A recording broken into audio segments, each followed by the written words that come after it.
when I look in the mirror and see this young gargoyle, that's okay, because there are filmmakers out there who actually want that.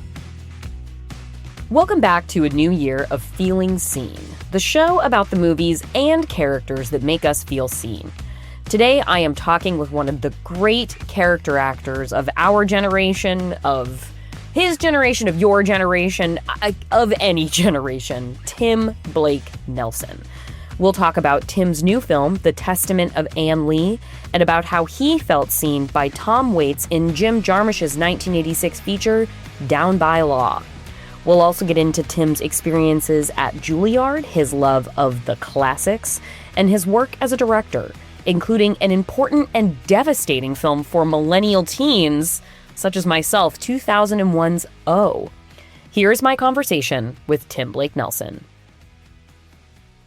Normally for my introduction that I would do is I would do this list of you may know this person from, and I would list off TV The Lowdown, Poker Face, movies from just this year, Captain America Brave New World, which is an extension of the first time you played a Marvel character back in The Incredible Hulk, back in I think that was the 2000s. Atropia has come out this year. The Testament of Ann Lee is on its way out. There is Bang Bang, Oh Brother Where Art Thou, Nightmare Alley, Old Henry Colossal, The Incredible Hulk. Those are just a sampling of the vast body of work you've assembled, which doesn't include your work as a director. Leaves of Grass, movies like Oh, there are more than that. Upcoming, you are directing The Life and Deaths of Wilson Shedd, and you are also an author with books like The City of Blows. And normally my question would be to start with is, what else do the people need to know about you? And I want to make sure that I do ask you that question, because you are such a multidisciplinary artist, and you do seem to prize so much the educational and constant learning aspect of the crafts that you pursue, that I would like to know what else you would headline with what the people should know about you in your own kind of self-description on top of all those things we already do know. Well, I would be remiss if I didn't say I have a new novel that just came out last week, and it's called Superhero. And I would love for the folks in your vast audience to check that book out. It's about the making of a superhero movie. So I would want people to know about that. Obviously, we're talking about The Testament of Ann Lee, and that's out right now. And I want people to know about that because I think Mona Fastvold and Brady Corbet are incredible filmmakers. I think Mona Fastvold has directed an experience more than a traditional narrative feature here. I would completely agree. With that. And at the heart of it is this performance by Amanda Seyfried that you just can't believe you're watching. This movie is really special, and it's really beautiful. And I feel like I had heard so many snippets about it, but it still felt so unexpected in experiencing it. And it's so wonderful to feel surprised by a movie, and knowing that you're in it is always the utmost endorsement for a project. So I'm glad it lived up to the reputation of a Tim Blake Nelson project. Now, that is very funny. The last thing I would call this is a Tim Blake Nelson project. Well, sure. That you would say that even with a wink is an honor. This is a great movie to be in. And I'm incredibly gratified and was frankly astonished when I got the offer from Mona and Brady to come and join them and help in my small way on this movie. I'm a huge admirer of Mona's and Brady's.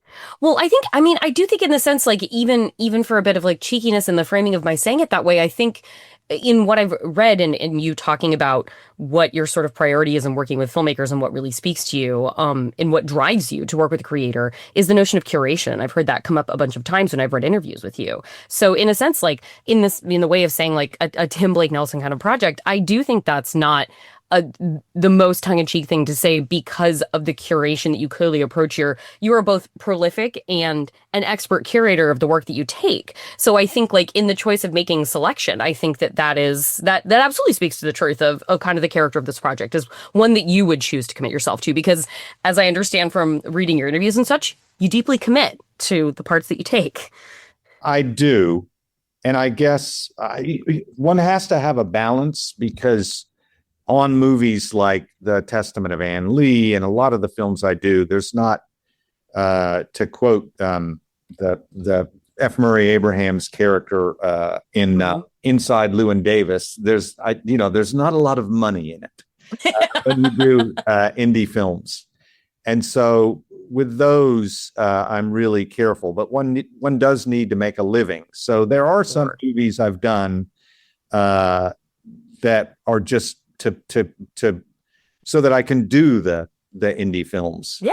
There's that saying, one for them, one for you. But I think just, I don't want to take too much credit for my own curation because it's a bit self-selective. I'm a particular taste. And so movies that want my face and voice and skill set in them tend to be out of the mainstream, and more inclined toward the offbeat and artistic. And so even with studio movies, I get lucky in the parts I'm offered. So in Marvel movies, I'm a scientist or the villain, and they're usually interesting, wild ass parts that were imagined by these crazy nerd comic book writers in the middle of the 20th century, and, drawn really weirdly with big heads with corrugated, brain matter and, that kind of stuff. I think the rogues gallery of dysfunctional weirdos, I think is how you've described sort of your repertory of characters at one point. Exactly. I love the creative life and feel incredibly blessed to keep doing what I'm doing, and to have a family as well. That actually gets at something that I did want to ask you, which is that I've heard you say that it's less a career than it is a calling, what you do in the arts, and I wanted to know that for somebody who you said too that like you want things to be arduous and you really want to commit yourself to preparation for extended periods of time if you're able to be afforded that leading up to a role. I wanted to hear when, for something that is so personal and intimate as like a career of like vulnerable exposition as you have as a writer, as an actor, and as a director, and of aligning it with it as a calling more than a career. How have you learned to find the sort of balance between the very personal nature of rejection, of things that you can work on for years that don't get off the ground, the ones that got away, and then at the same time being a father and a husband, identifying yourself as that, like, among, top among your credentials in this life? How was it always something that you were good at being like, the slings and arrows of my career as an artist over here will not diminish my value in myself because I have all of these outside things enriching me as well? Or has that been a practice of patience, coming to that kind of balance? It's a little bit of both, and it's also holistic. I have looked at the difficulties of a freelance career as an opportunity for parenting. And so I get up every day and I work all day. And obviously I work out and I have lunch, but other than that, I'm pretty much at my computer. It was important for me to be in the home, always at my computer, in my office, working when my boys got home from school, so that they would walk in and not see me lying on the sofa having a nap or pacing around raging because I hadn't gotten a part, or because somebody wasn't going to produce my play, or somebody wasn't going to finance my movie. I made sure always that when the boys walked in, we have 3 boys, I was there at my computer hard at it. And I also never hid the failures. I never put a false smile on my face and said, "Oh, everything's great." When I was rejected, I told them about it. Mm-hmm. And I told them about it not by way of complaint, but by way of, here are the facts. Here's what happened in my day. Mm-hmm. One story, which is a funny one. I love Sure. Really, really funny story. There was a movie made years ago called Flight of the Phoenix, which was a remake of a Ernest Borgnine movie from the 50s. Mm. And I went in and met the director out in Los Angeles, and he offered me the part in the room. And he said, the studio has told me that that was an ensemble movie. And he said, I have two parts in the ensemble of about 6 people. So 2 of the 6, and I can cast anyone I like in those parts. And then the rest of them, the studio has to approve. And I want you to play this one part. Mm-hmm. And it was going to shoot in Namibia. And I was going to get to take my boys and my wife to Namibia. Wow. And live there for the summer, which I thought was an incredible opportunity. Mm-hmm. And I came home with this offer, and we're waiting to get it. And I even told the family about it. We're going to go to Namibia. We'll be in Africa. This is going to be such a great experience. And again, the director had said, we're going to get you a villa, all that. Well, the offer didn't come for weeks. And then finally, we were told by the casting director, and why she shared such detailed information, I really can still not fathom. No. But she said, and I won't name him, but the head of the studio said to the director, yeah, I know that I told you could have any characters you wanted, actors you wanted. Uh-huh. But Middle America does not want to see an ugly, middle-aged character actor. Oh my God. In one of the main roles in this film. Tim Blake Nelson is not in this cast. And you didn't need to know all of that. You didn't need to know. It's okay. I was upset more that I wasn't going to get to go do the movie. Yeah. My career was at a point at that, then that I knew there would be other things that would come my way. But I shared the story in all of its detail with my children. And of course, my wife, but I would have shared it with her anyway. Yeah. So that as a kind of moment to say, this is what you deal with in life. Yeah. And do you see me raging or crying about it? No. Mm-hmm. I'm going to get up tomorrow and I'm going to be at my computer writing, and a script will come in. And if I want to do it, then hopefully I'll get to do that instead of us going to Namibia, and it'll be something else, and it's all good. And that's what you face in life. So that's by way of saying that I always felt like everything coheres. And if you deal constructively with the setbacks and also victories in your career in an open way, then it's only going to make you a better parent in preparing your children for the victories and setbacks they're going to have in their own lives. Well, I'm going to go back to kind of your origin point, an origin point. This, because I say origin because it's a bit before you start getting cast in things. That's the film that you brought for our discussion today, which is Jim Jarmusch's Down by Law from 1986. You're a good DJ, Zach.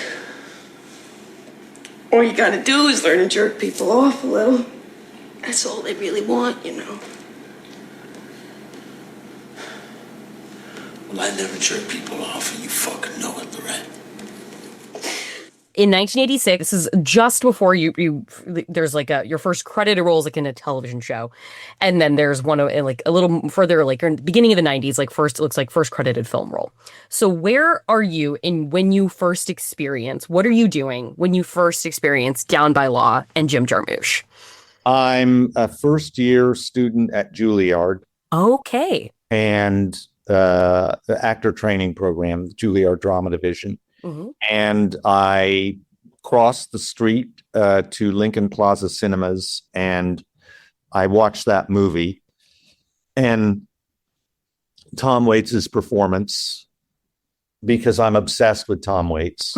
I think he's one of the most important artists in any medium of my lifetime. Mm-hmm. I've gotten to know him a tiny bit, which is its own honor. Right now, we're going to hear a little more music. I want to send this one out to all our friends out in the 9th Ward.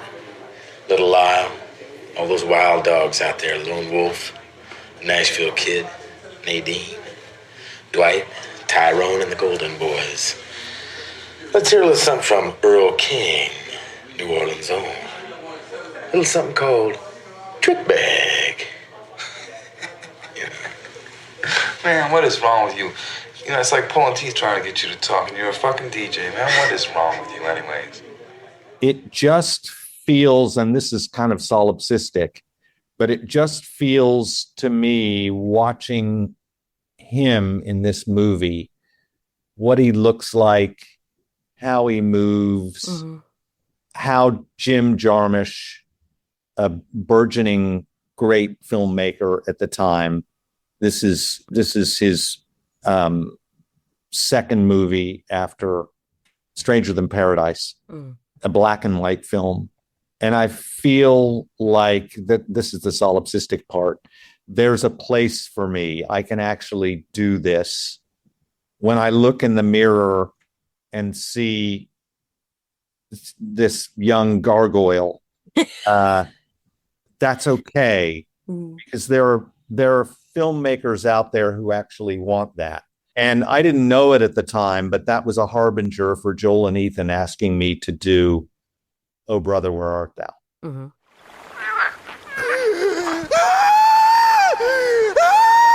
What the heck's got in you? Can't you see it, Everett?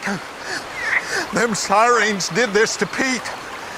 They loved him up and turned him into a horny toad. In your practice and training at Julliard, was the sort of path that you would go on to sort of make for yourself? And I've read a conversation with you and Michael Stuhlbarg where he talked about, like, you guys were, you know, studying performance, but like you were also somebody uniquely among your sort of cohort there was also writing your own projects at the time. It sounds like that wasn't necessarily as expected from other people who were studying acting at Julliard when you guys were there. And did you feel like your path at Julliard allowed you to access that a gargoyle like you had this, you know, line to walk that they could go in? Or were those sort of outside influences, like watching a Jim Jarmusch film and having sort of your eyes opened? Was that sort of something that set a path forward more than your formal training did? Or were they complementing each other? It's a great question. And it was equal. Okay, good. Because the training at Julliard was invaluable. It was absolutely extraordinary, first rate. I'm so glad for having spent those 4 years intensively doing everything they asked of me. And it was very difficult. There also at that time was a cutting process. Mm-hmm. So they would warn half the class that you might be shown the door at the end of your second year. Okay. And then they would cut between a fourth and a third of the class, and say, you're not welcome back next year. It was a hardcore, tough program in those days. And I'm grateful for every second of it, even when it was painful. And that leads me to the second part.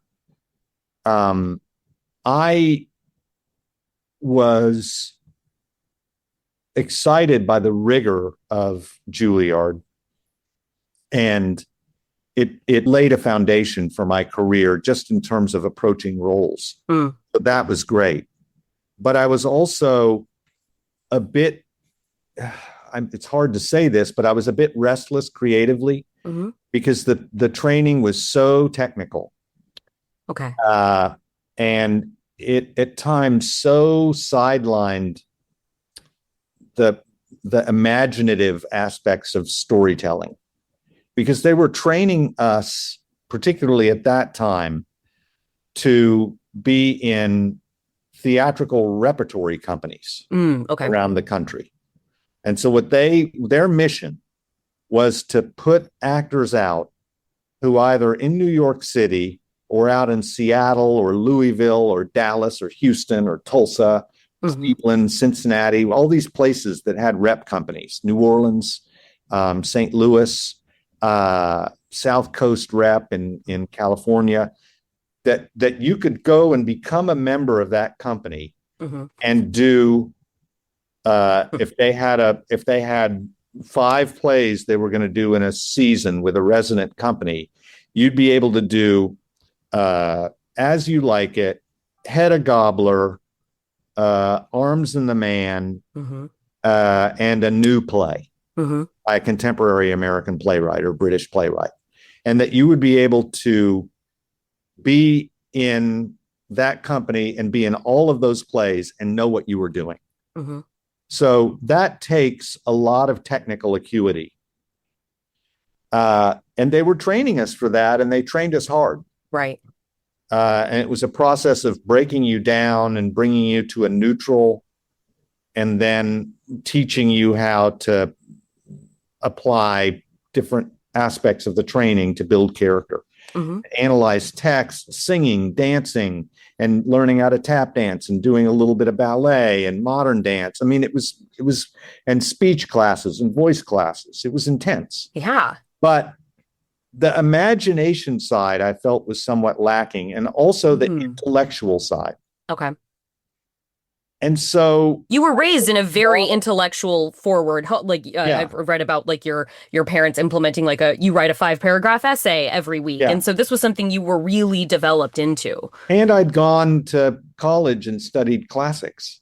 And so I just said, I want to do more alongside this training that cultivates or nourishes other aspects of myself. So I started writing for my classmates and putting on what I wrote and directing it. And then that culminated in my 4th year when I got terrible casting.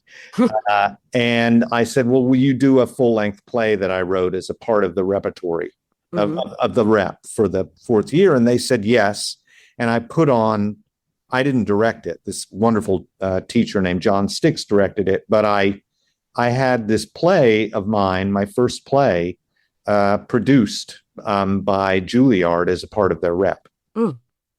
So that all prepared me for life after Julliard, because they were also telling me, so I did not get warned, because I did not get warned, I wasn't going to be cut in the second year.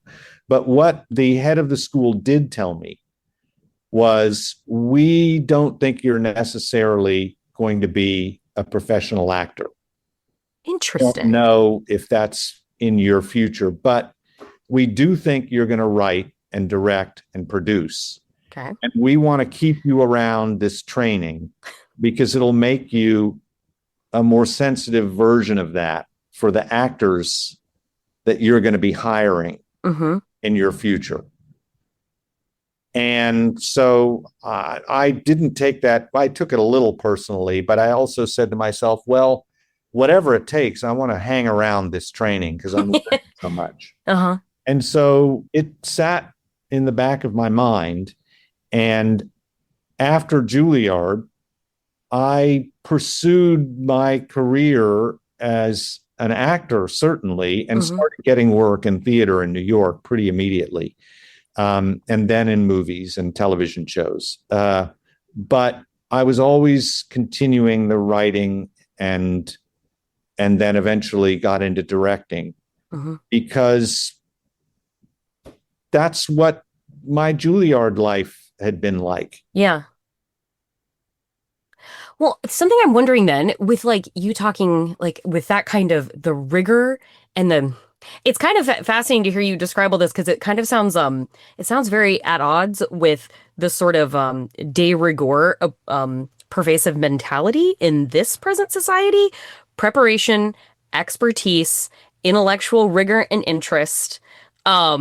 As opposed to the death of expertise, the condemnation of intellectual rigor, and an urge toward like the spontaneous, the unpolished, instant content kind of thing. And I am wondering if are you at a stage in your career where you can kind of keep all that off, like up to the sides of the horse blinders, or do you feel you kind of have to buffer against actively a pervasive desire for the content churn, which seems antithetical to kind of everything that you do. And I feel like not a lot of like I'm not thinking of a lot of like independent actors out there doing TikTok dances for promo and stuff like that. But like it is something you see on the One Battle After Their Breath tour, where you have the young star Chase Infinity like doing TikToks with her older stars and kind of like being this comic foil, sort of dragging them through these processes. And is that, I guess I wonder if that's something that of the moment that is within your consciousness, or if you get to sort of exist beyond that and just sort of press on and work as your process dictates. I have to press on, and I do put on blinders to it just because there's so much I want to be doing. Yeah. And I feel like creating that sort of content is a distraction for me. Yeah. So if I have putting it very basely, if I have a social media presence, that's going to take so much time to do that well. And it's just not something that does that even come your way, or do you get to like delightfully gloss past that and no one's asking? Or is it like, actually, no, I get asked? I'm asked for, I mean, I think I've been told I'm told constantly every project, and I'm told by my representatives that if I had more of a social media presence, life would be easier for me career-wise. It just pressures me more to come up with content that is irrefutable. Right. And therefore, I can overcome deficiencies in other areas.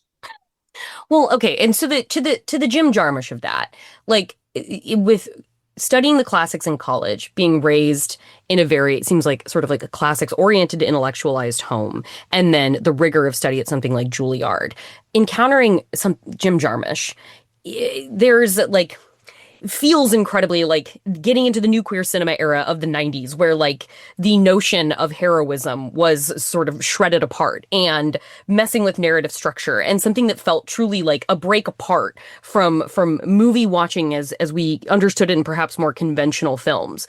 And then watching a Jim Jarmusch movie, there's a rhythm and tone that's so casual that cannot possibly brought about casually. Like I've read you talk about naturalism being something that it's still like what you're watching in a naturalist performance in a naturalist film is still a heightened version of reality that is honed to something that is worthy of sort of like a dramatic condensing of the world into like an hour and a half, 2 hour runtime. Do you like Walt Whitman? Yes, I like Walt Whitman very much. Leaves of Glass. What? Nothing. I said, do you like Walt Whitman?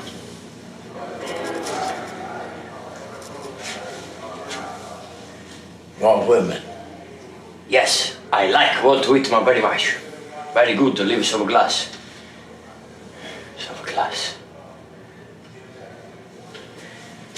Vision di pietà, di onta e afflizione, orribile pensiero, un'alma in prigione.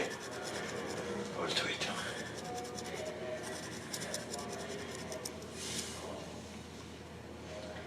Walt Whitman.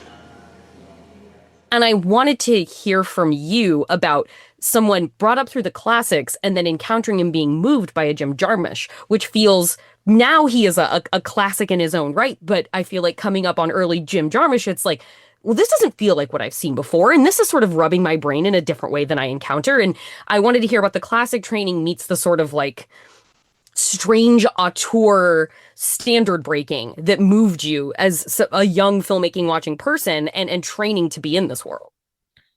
Well, so yeah, I was a classicist in college, but the reason I studied classics was I guess originally I was thinking of being a Latin professor. And then when I started studying philosophy, I toyed with the idea of pursuing ancient philosophy and maybe teaching that. But once I decided I was going to be an actor, you could say, well, why keep studying Latin? And why study Plato and Aristotle and Hellenistic ethics and Diogenes Laertius and Epicurus and the Stoics, blah, blah, the stuff I kept.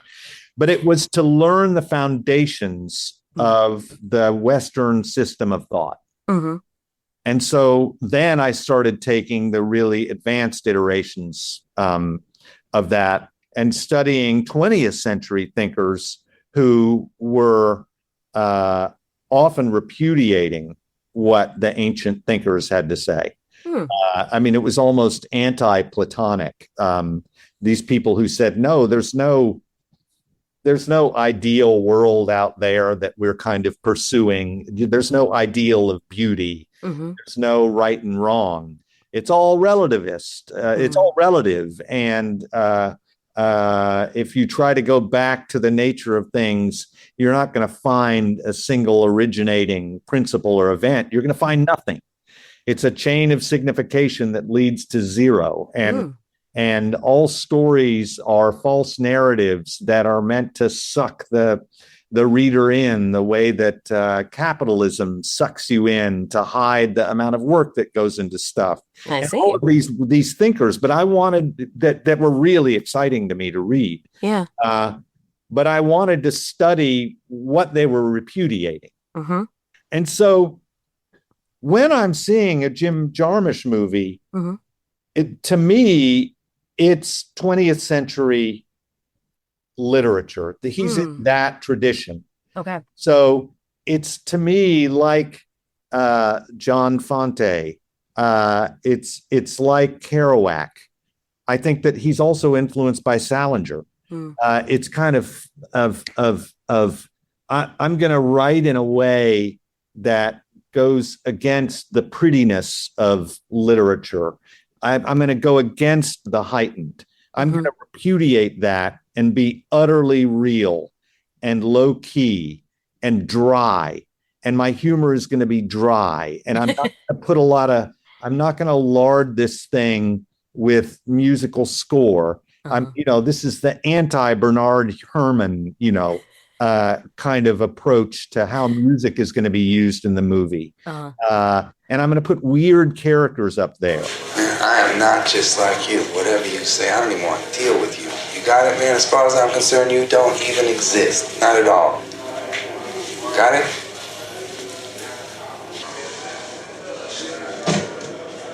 Well, you don't exist either.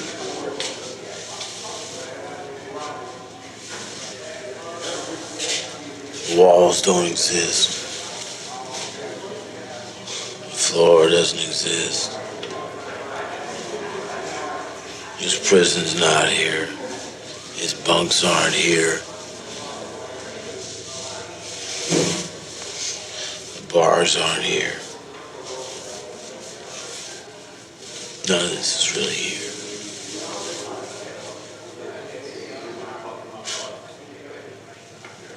None of this is really here at all.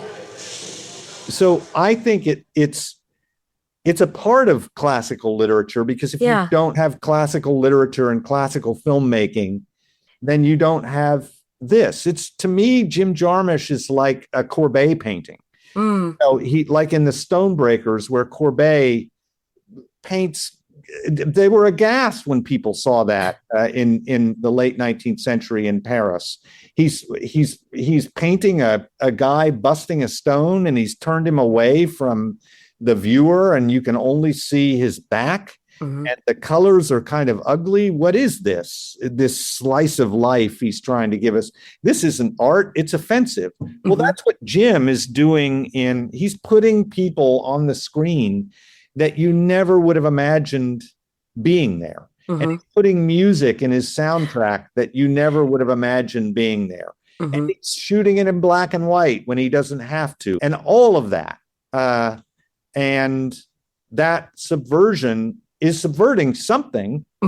And I got to study what that something is and put it in context. There's probably an APB out on all of us.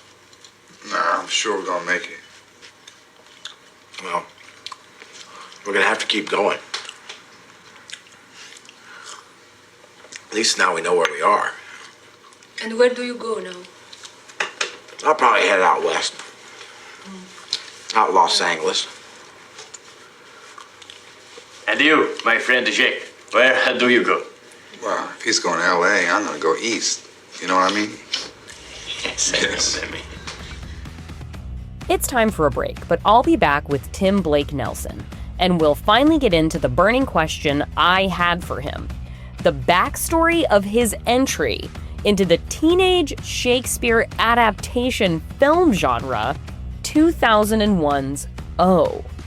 And then at the end, I will have one quick thing before I go about a little bit something different to shout out at the end of this episode.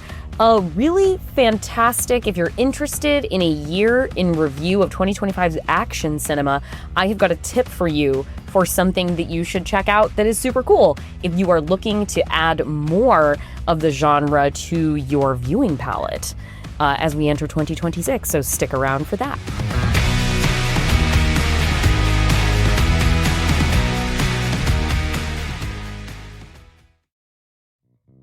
On Judge John Hodgman, the courtroom is fake, but the disputes are real. Brian would say, I'm the Gumby of this family. He's just not. Claiming to be Gumby is an un-Gumby-like claim. No, it's just Gumby and I being our authentic selves. So what's your complaint? Too many sauces? There are no foods on which to put the sauces. Have we named all the sauces on the top shelf yet? Not even close. You economize when it comes to pants. Truly, it's not about the cleanliness of the pants. Well, why isn't it? This is what I want to know. Judge John Hodgman, fake court, weird cases, real justice. On MaximumFun.org, YouTube, and everywhere you get podcasts.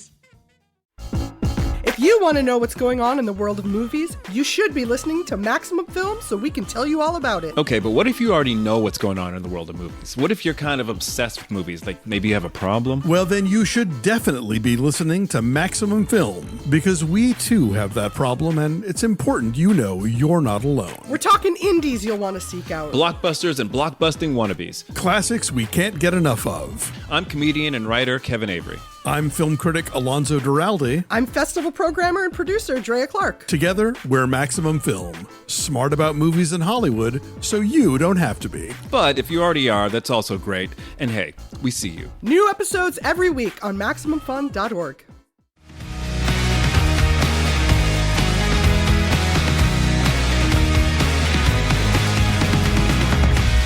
You directed maybe the first movie I ever saw that let me know how bad a movie could make me feel, and that is O.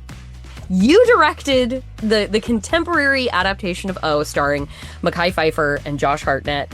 And at the time, the Shakespearean contemporary teen film, young person film, was very popular. We have these classic 90s coming-of-age, feel-good, fun teen experiences that are connecting us to Shakespeare sort of for the first time in our young lives.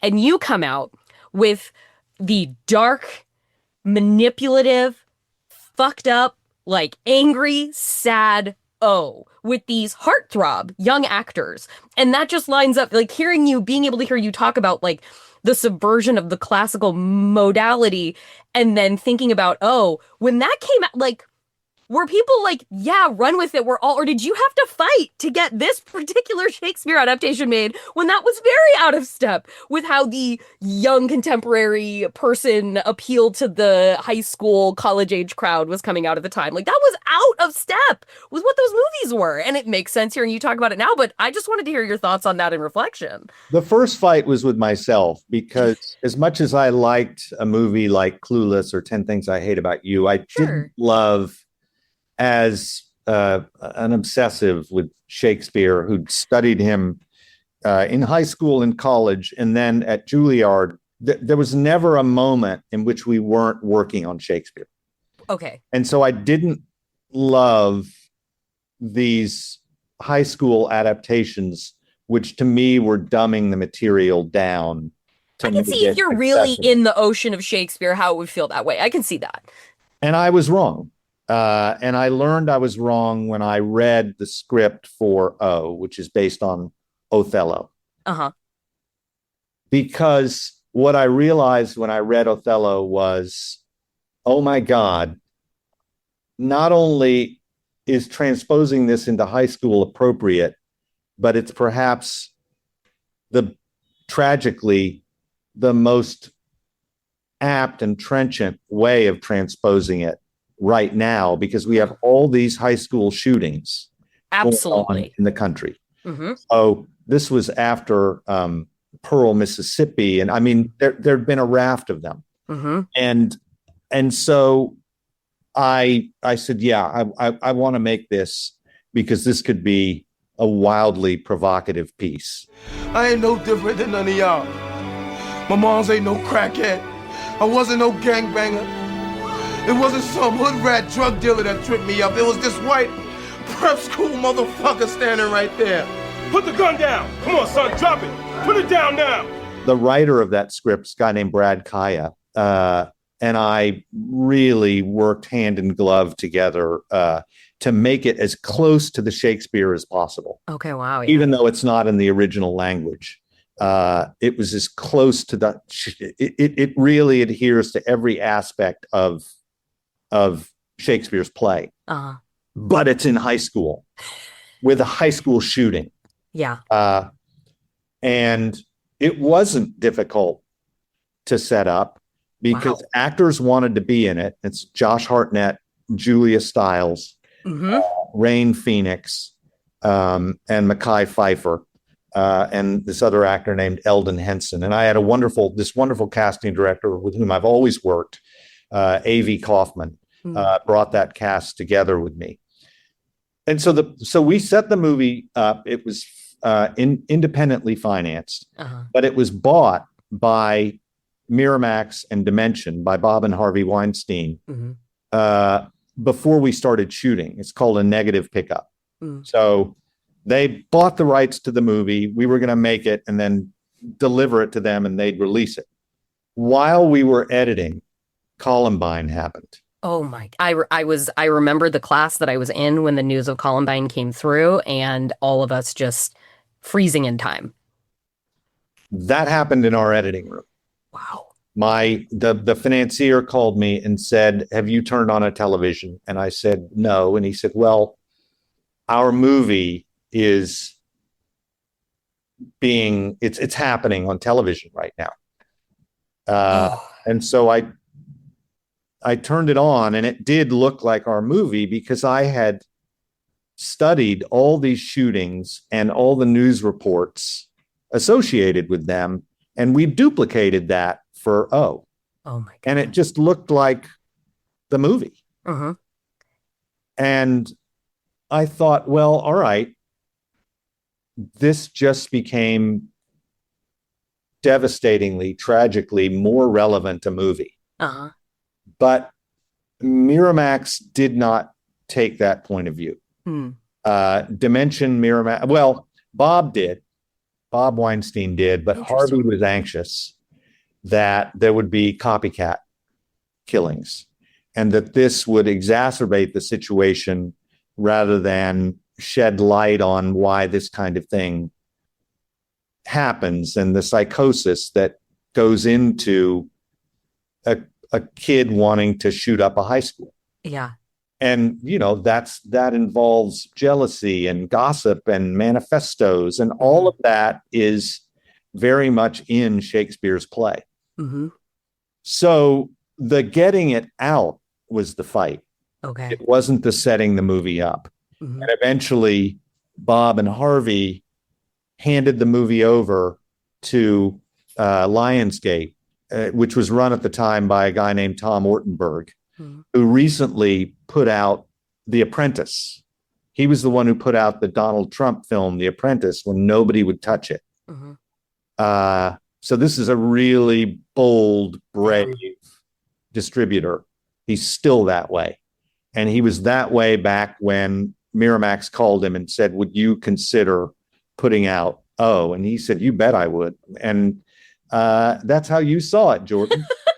Talking about like being so steeped in Shakespeare, and then you make this movie which suddenly becomes incredibly representative of an American epidemic of violence that will extend on for decades. Talking about referencing Kerouac, and then talking about your appreciation for and love for Tom Waits, who feels like, honestly, this like incredibly specifically Americana sort of icon. And then I've read you talking about your upcoming film, The Life and Death of Wilson Shedd, talking about you only went out to American actors for these lead roles because you said it was like such an American story and these were such American characters.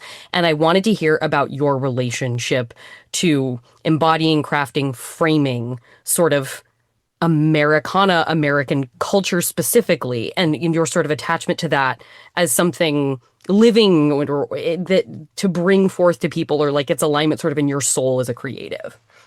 Well, I think you want particularly in movies, because as I've often said, and maybe you're so well researched, you probably have read this, seen me say it, heard me say it. The microphone picks up more than the human ear, and the camera sees more than the human eye. Mm-hmm. And so movies are this hyper reality, but it's the apparatus of image capture is more meticulous than the human eye, ear, and mind. And so you need, more than in any other medium, for verisimilitude. You need verisimilitude. You need accuracy. You need, it needs to be more than skin deep. And so that's why I'm very careful when I cast. Mm-hmm. Now, that said, in The Life and Deaths of Wilson Shedd, one of the roles is played beautifully, and you wouldn't ever know she's English. Same with her work in Sinners by Wunmi Mosaku. Wow. And she is a Royal Academy of Dramatic Art graduate from London, England. And she plays a woman from Oklahoma in The Life and Deaths of Wilson Shedd. So there are exceptions, and I'm excited when those occur. And so I'm open to hiring actors from anywhere on the planet, but the requirement is authenticity, utter authenticity, because in movies, if it's not there, the movie isn't going to work. I love my country, even when America goes in directions in terms of its where it sees itself in the world and how it acts in the world, how it acts toward its own. I'm still avowedly and devotedly an American. And I love telling our story. I'm an American filmmaker. And I love shooting in America still, and hiring American film actors. That's my life. That's my story. And I'm going to adhere to it. There obviously have been exceptions. And I do want to make a movie that I've written about the trial of Socrates. And that's a bucket list project for me. And that obviously takes place in ancient Greece. But I'm an American filmmaker and an American actor. Well, thank you so much for your time. I must relinquish you to the junket. Tim Blake Nelson, thank you for your contributions as an American artist to our cinematic tradition, which is great and can be great and will remain great because people like you insist upon it. So thank you so much for your time, and good luck with this release coming out. And I cannot wait to see Wilson Shedd when that makes it out into the world. Thank you so much for today. Thank you.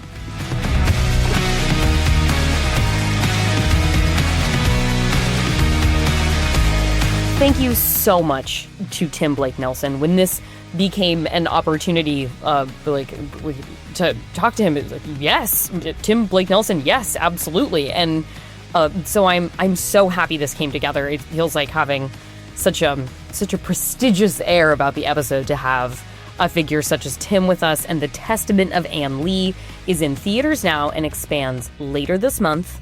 And yeah, Amanda Seyfried Best Actress. Get a nomination because of the work she did in both this and in The Housemaid. So yeah, that's my point on this. We are part of the Testament of Ann Lee Oscar campaign that seems to have been left strangely on the shelf by the studio that is putting it out. So we're picking up that mantle. And all these years later, Tom Waits is starring in a new Jim Jarmusch film that has just been released, tying it all together, the past, the present, perhaps the future of the Oscars. But that new Jim Jarmusch title, Father, Mother, Sister, Brother. As always, get out there and support independent cinema. And now that one quick thing before I go, speaking of supporting cinema, I want to turn you guys on to, there's an account on Twitter. If you're not an action person, you might not know it. If you follow me, you probably should, because of how much I've retweeted this person like for years now. The handle is @headexposure. The name of the account is One Perfect Headshot. The person who runs it is actually a gentleman named Alex Royas. And he, every year, at the end of the year, he puts out a retrospective, a year in review of action cinema. And as 2025 just wrapped up, he put out his 2025 edition of that. And I can't recommend it enough. Like, if you are like, I want to watch more action movies, but like there's some cool stuff going on there, but like maybe I'm not like a Marvel guy, or like maybe like John Wick didn't do it for me, but like I've seen some like cool stuff maybe happening in smaller forums. Maybe you've heard things about Scott Adkins. Maybe you've heard things about Marco Zaror on this show where we had him as a guest. You heard me talk about Diablo earlier this year when he came on. This is a genre I always want to champion. And if you want, if you're an enthusiast and you feel like you didn't get to 2025 in titles the way you wanted to, the YouTube video that Alex makes, go to his Twitter account. You can find the link to the video on his channel. It's marks in the like the about section of the video, in the description of the video, there are timestamps and titles of every video that he discusses. He breaks it down. It is a scope of international action cinema from all over the world. Titles coming out of India, titles coming out of Korea, titles coming out of the United States, titles coming out of, smaller countries that aren't necessarily known for their vast genre output. It's an incredible mixtape of how to dip your toes into a broader swath of action cinema. If you love what you get on a regular basis, maybe from studio films here in the States, but you're hungry for more. Or if you're like, I feel like there's something here in this genre that is just missing me, but I wanna understand further. Alex's account, Head Exposure, it's a great place to start. In this video essay, it's like half hour long. He gets into, I think, little capsule reviews of each film, so you can get a sort of like sense of the titles that he's saying. He's not just like running through a bunch of names, but he also talks about things in terms of the directors who've made them, how these latest movies, live up to the expectations set by filmographies up to this point. What are trends that are emerging in various regional traditions of action cinema? What sort of phases are we entering into? What are we coming out of? In terms of who the stars are, what the prevalent styles are coming out of each country. It's incredibly informative. And again, if you're just starting, it's a great way to be like, oh my God, look at this like scholarly level analysis of the cinema. Or if you're super deep into it, it's just like, oh my gosh, how did I miss this movie that came out from this country that I don't normally clock their output? It's just great for all levels of people who are fans of or potential fans of action. @Head Exposure, peep his account, find the video, check it out, find the action year review. This is a little something different, but in terms of supporting cinema, this is, like I said, playlist. This time-stamped set of markers of all these movies that he talks about. This is a great guide to get you started on what movies should I start my year with? How can I be logging my Letterboxd? What are things that I can surprise myself with? It's a great place to start.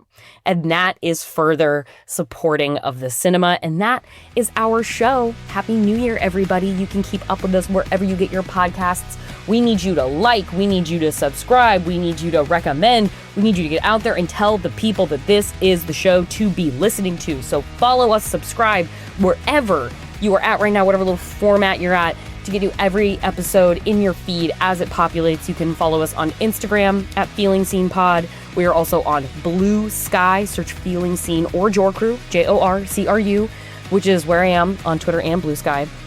Our theme music is by Andrew Epen. Our producer is Marissa Flaxbart. Our senior producers are Kevin Ferguson and Laura Swisher. And this is a production in 2026 of Maximum Fun.